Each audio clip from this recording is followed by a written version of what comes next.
everybody. We're doing that series on creativity. We're back here with Ethan Davis. Just like this guy a lot. He was part of Candyland, EDM music. Now he's doing his own thing. And I just wanted kind of him to share today just a little about the journey, how he went from pretty much nobody knowing him to now a lot of people knowing him and people following him and him teaching others how to do this. So maybe you could just start a little with kind of how that journey began, like getting into this.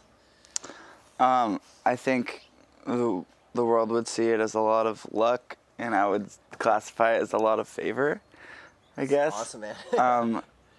So it really started with me playing music for most of my life. I never really saw it as like a viable way of making a living because of like my family telling me no one really makes money doing music. Like they made some money growing up. My mom and dad did together playing music, but they never really made a living off of it. I mean, my dad became an accountant, and my mom was like a stay-at-home mom.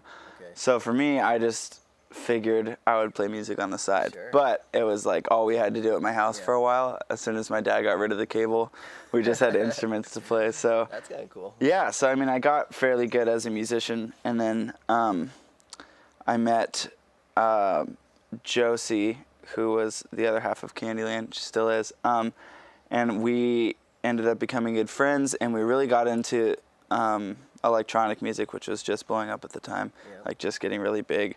And so she got me into the music. I really liked it and learned how to make it. That was what I wanted to do, because it's like you don't really play electronic music so much as you produce it. And so that's how I learned how to produce music. And I mean, we just worked our butt off and started playing little shows. I mean, our very first show was like a little Hispanic 1-year-old's birthday. We got paid $100 in free tacos.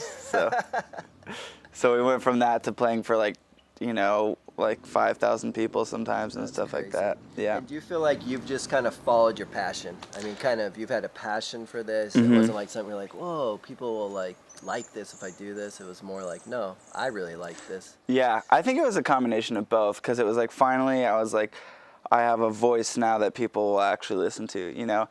And I think like somewhere along the way I realized, hey, like I'm having some success, like I could actually do this, Sure. And so now that I've done that, I think I'm able to believe that other people are actually able to do it too, That's awesome. And I think I also realized like I never want to go back to whatever I was doing before. I worked at like Cold Stone for 5 years, and I was like, I never want to do that again. You like ice cream still? Yeah, okay. I love ice cream. Sure. I would rather be a poor struggling musician than like a middle class Cold Stone employee.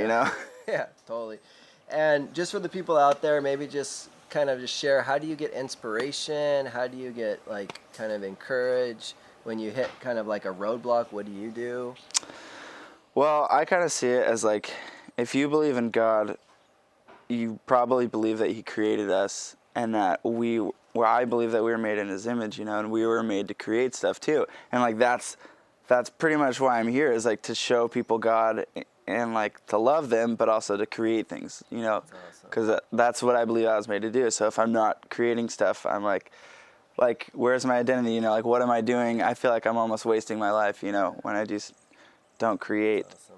And as far as inspiration goes, I don't know. I think there's enough around you all the time. I think you have to like look for it and like obviously pull it out. Sure. But there's always something. Like I could write a song about Timothy the cat that keeps running around us. They're all around us right now. That's awesome. Well, I just want to say, it's amazing because Ethan's just taken off in the industry and just a lot of people following him. But he still just lives such a humble life out here in IV. Every Wednesday he's serving we call it Mac and Jesus, macaroni and cheese to the homeless community. And so I just think that's awesome, man. I'm just really thankful for you, Ethan. Thank you. So hopefully that helped you guys today. Take care.